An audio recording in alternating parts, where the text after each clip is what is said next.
Good day, everyone. So this is the last part of our report. The topics that I will cover includes the financial reporting system and its procedures, differences between batch processing and real-time processing, and online financial reporting, which consists of the differences between HTML, XML, and XBRL, as well as its audit implications.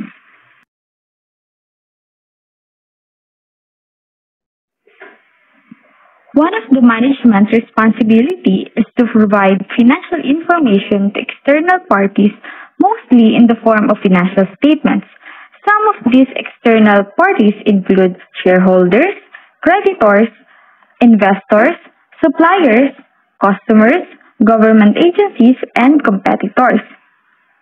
So shareholders use a financial statement to make informed decisions about their equity investments, while creditors use financial statements to help them guarantee that the loan will be repaid in the future. So it also helps creditors to make decisions about whether to offer loans to a business in the future or not.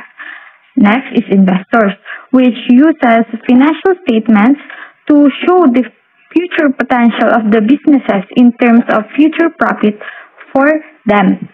And suppliers use financial reports to guide them on whether they should continually supply items to the business given their capacity to pay based on its net income and net assets available. Ang customers naman, especially the big-time ones, prefer to work with a financially stable company because they want a long-term partnership or contract. Samantalang yung mga government agencies naman, such as Bureau of Internal Revenue or BIR, use financial statements in order to levy tax effectively and accurately. While yung competitors naman, they use financial statements because they want to know the financial status of their competing company in order to maintain a competitive edge against their competitors. So it is important to note that financial reporting information must be prepared and presented by all organizations in a manner that is generally accepted and understood by external users. So kailangan nag-comply talaga sa GAAP standards. And it is assumed na yung mga users ng financial reports, they understand the conventions and accounting principles that are applied and that the statements have content that is useful. So dahil broad or malawak yung sakop na nangangailangan ng financial information and posible na iba't ibang information yung kailangan or need nila, financial statements are prepared to target at a general audience. So they are prepared on the proposition that the audience comprises sophisticated users with relatively homogeneous information needs. So let's move on to the financial accounting procedure, which is basically yung accounting cycle lang na napag-aralan na natin during our first year. So these are the steps in the accounting cycle. The first step is to capture the transaction. So after ma-capture yung transaction and ma-analyze, we will record it in the journal. O kaya if may frequently occurring classes of transactions such as sales, we will record it in the special journal, then post it to the subsidiary ledger. So after ma-post the subsidiary ledger, we will summarize the entries from the journals and the subsidiary ledgers, then post it to the general ledger. And then after that, we will prepare the unadjusted trial balance. So ito na yung totality. We make trial balance to determine whether magbabalance pa yung debit and credit. And then next is to make adjusting entries to correct the errors and reflect unrecorded transactions. After that, mag-journalize tayo, then magpo-post tayo ng adjusting entries. Then, we will prepare the adjusted trial balance. So, ito yung pagkukunan na ng mga amount for the preparation of financial statements. So, after ma-prepare yung financial statements, which includes the balance sheet, income statement, and statement of cash flows, i-journalize ulit ito. Then, ipopost yung closing entries. So, it closes the temporary accounts and transfer income or loss to retained earnings. Then, the last step is to prepare the post-closing trial balance. So, we prepare a trial balance with only balance sheet accounts for the next period. So to better understand this accounting cycle, in the next slide, we will have the data flow of our financial reporting process in a diagram form. This is the data flow of our financial reporting process, and this is an example of batch processing which we will tackle later on din. So sabi ko nga, just like in basic accounting, everything will start with an economic event or an exchange of transactions. Then it will record it in the general journal or special journal. Post yung term na ginamit dito, which is same lang din naman as to record. Then post it to the subsidiary ledger. So after that, it will prepare journal voucher file, which will be saved on the journal voucher file, which will go through posting to the general ledger. Then after all have been recorded in the general ledger, it will now proceed in the preparation of trial balance by obtaining the account balances on the general ledger, which will go to the worksheet. So, di ba sa worksheet, yung first process is to prepare the unadjusted trial balance. So, pagka-prepare nun, typically, you will adjust the accounts. Then, once adjusted, it will also create another journal voucher. So, nagkakaroon din ng adjusted trial balance. And out of the adjusted trial balance, it will now be the basis in preparing the financial statements, which will be used by the stakeholders. So, at the end of the financial statements being prepared, magkakaroon na rin tayo ng preparation ng closing entries, then we will prepare the post-closing trial balance. So, ito yung walang pinagkaiba with the basic accounting process. And yun nga lang, as you can see, there is a generation of a journal voucher file or journal voucher that in a manual system, hindi naman typical na gumagawa ng journal voucher file. So, yun lang yung pagkakaiba niya. On the other hand, itong illustration nito, it presents an FRS using a combination of batch and real-time computer technology. So, madidiscuss din natin later on yung real-time processing. So, as you can see here, you have the various subsystems, and this will proceed to the general ledger master at saka sa journal voucher transaction file. So, here in the general ledger master, it will go to the system, and then the system will process it up to the financial statements was being generated. So, ang ginagawa na lang kapag mayroon kang database technology na is the input, monitoring, and then reconciliation na. Because you are not going to manually prepare the financial statements because it is innate already to the database technology. Kaya hindi mo na kailangan gawin pa yung ibang mga processes. So, one example of a system that could be used as a database is yung SAP or yung Oracle Accounting Hub. Yung SAP ay Financial Accounting and Reporting Software siya which records transactions, reports operating data at the end of every month or quarter, and then analyze financial data. Yung Oracle Fusion Accounting Hub naman is a cloud application that unifies data from different financial systems. So, as what I have said earlier, para mas maintindihan natin yung difference between batch processing and real-time processing, let's differentiate the two. So, basically, this is just a case of efficiency versus speed. In the case of batch processing, data is processed at a scheduled time with a weekly, monthly, yearly, or whenever a sufficient amount of data is met at a specific time. Meanwhile, in real-time processing, the transaction occurs on the spot, so the data is updated on the spot. So, in batch processing, the transactions are all collected into one transaction file. Then, this transaction file is stored, and once the specific date occurred, the transaction takes place and the master file is updated.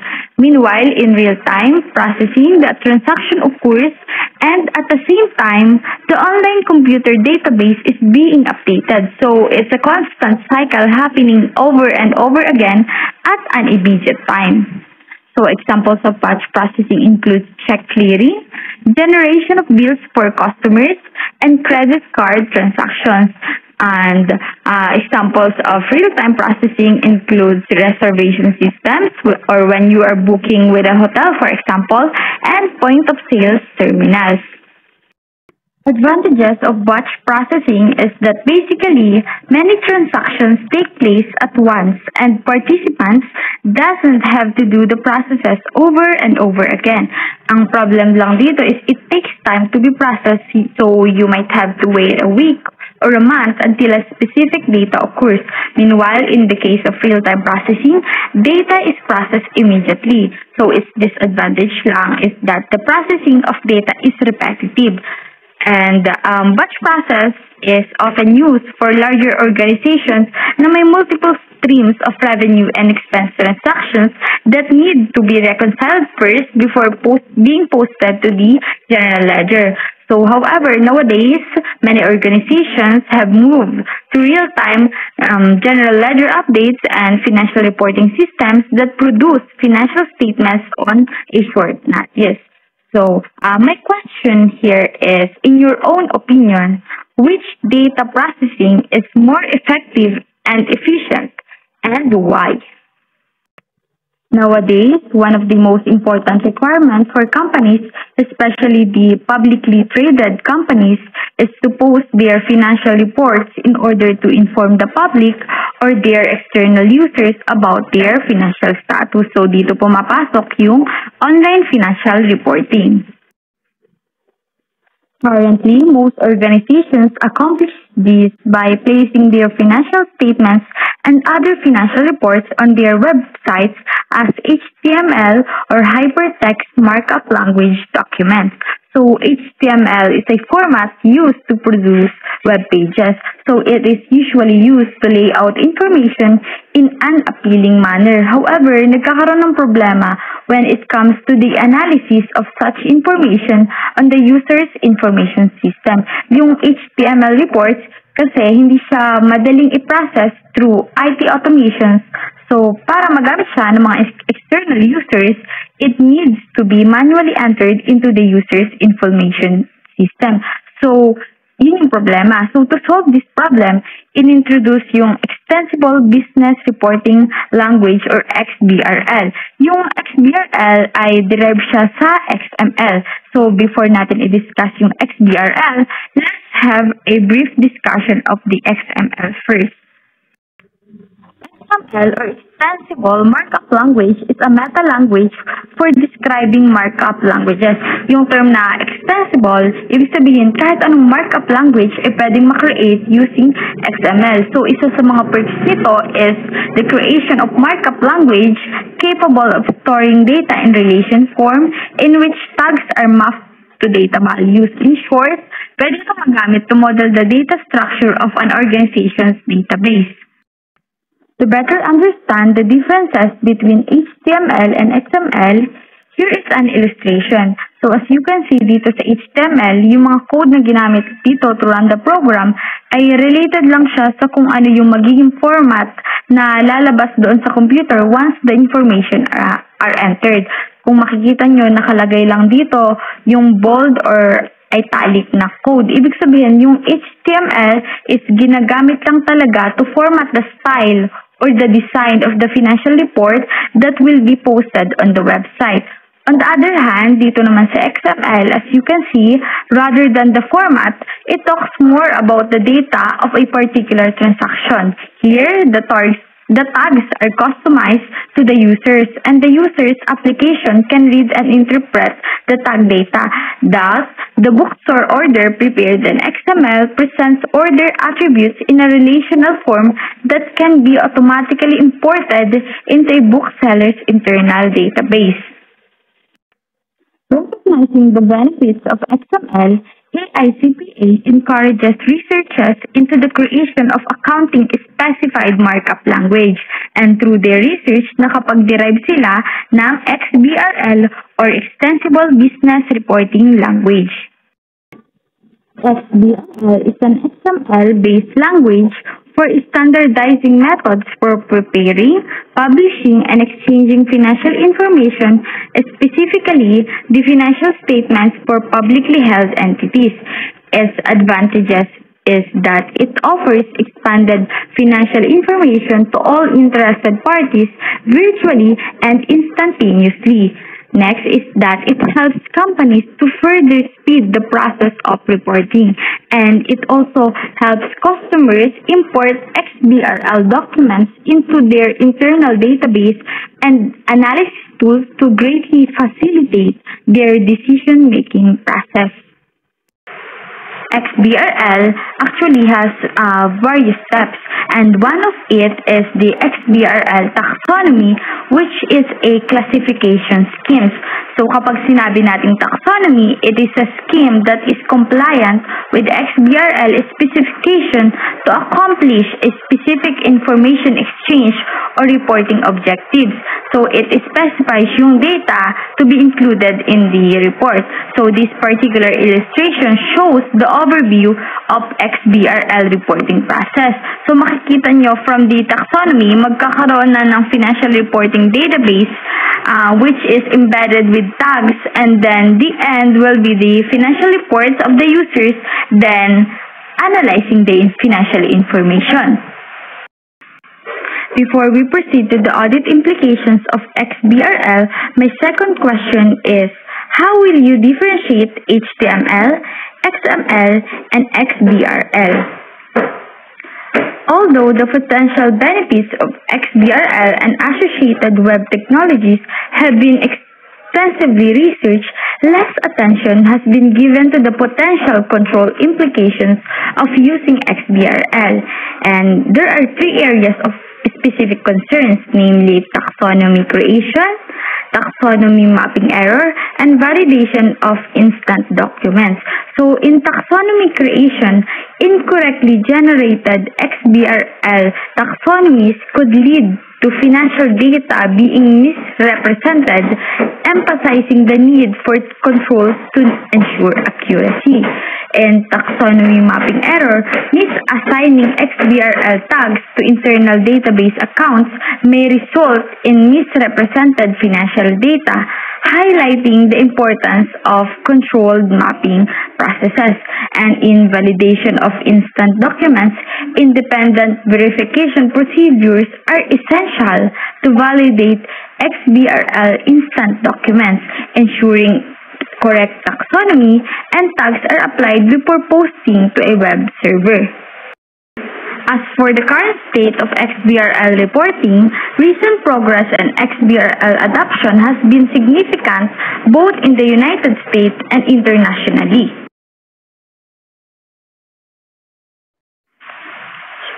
Simula noong October 2005, yung mga US banking regulators, ni-require nila yung quarterly call reports to be filed in XBRL, and naka-apekto ito sa over 8,000 na mga bangko. And noong April 2005, yung Securities and Exchange Commission, they initiated a voluntary financial reporting program which allows registrants to supplement filings with XBRL exhibits. And in the September of 2006, yung SEC, inintroduce nila yung IDEA or IDEA, an electronic reporting system for receiving XBRL filings. Simula naman noong May 2008, the SEC required large publicly held companies to adopt XBRL by December 15 for financial reporting. And globally, similar efforts are also underway. Since 2003, the Tokyo Stock Exchange has adopted XBRL, and in Canada, China, Spain, Netherlands, and UK have either established voluntary programs or mandated XBRL usage for certain companies. And XBRL also helps fulfill legal requirements for Sarbanes-Oxley Act, enabling earlier reporting of financial statements mandated under the legislation. So that will be all. If you have any questions, don't hesitate to comment below. Thank you!